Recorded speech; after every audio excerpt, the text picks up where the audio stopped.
அனைவருக்கும் அதி அற்புதமான காலை வணக்கம். உங்களின் ஒருவன் பி சுரேஷ்குமார். தினமொரு திருக்குறள். இன்றைய திருக்குறள் அதிகாரம் ஈகை. ஏற்கனவே அந்த குறள் சொல்லியிருப்பேன். இன்னைக்கு உலக பசி தினம், அதனால அந்த குறள் கண்டிப்பா முக்கியங்க. அந்த குறள் என்னன்னா, பாத்தோன் மருவி அவனை பசியெனும் தீப்பினி தீண்டல் அரிது.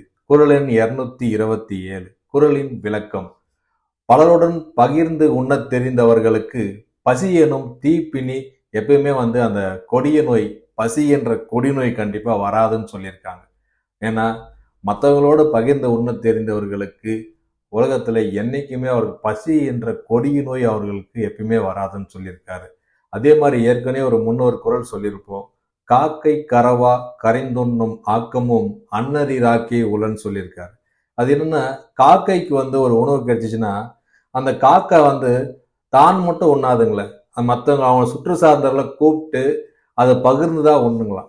அத்தகைய அந்த காக்கைக்கு அந்த பகிர்ந்து உண்ணக்கூடிய பழக்கம் இருக்கும்போது நாமளும் முடிந்தவரை மற்றவர்களுக்கு உணவை பகிர்ந்து கொடுத்து உண்ணோம்னா, அந்த ஐயன் வள்ளுவர் சொல்ற மாதிரி உங்க பசி என்ற தீப்பினி உங்களுக்கு கண்டிப்பா அண்டாதுங்க.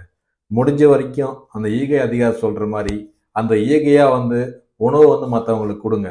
உலகத்திலே சிறந்தது அன்னதானம் தான் சொல்லுவாங்க.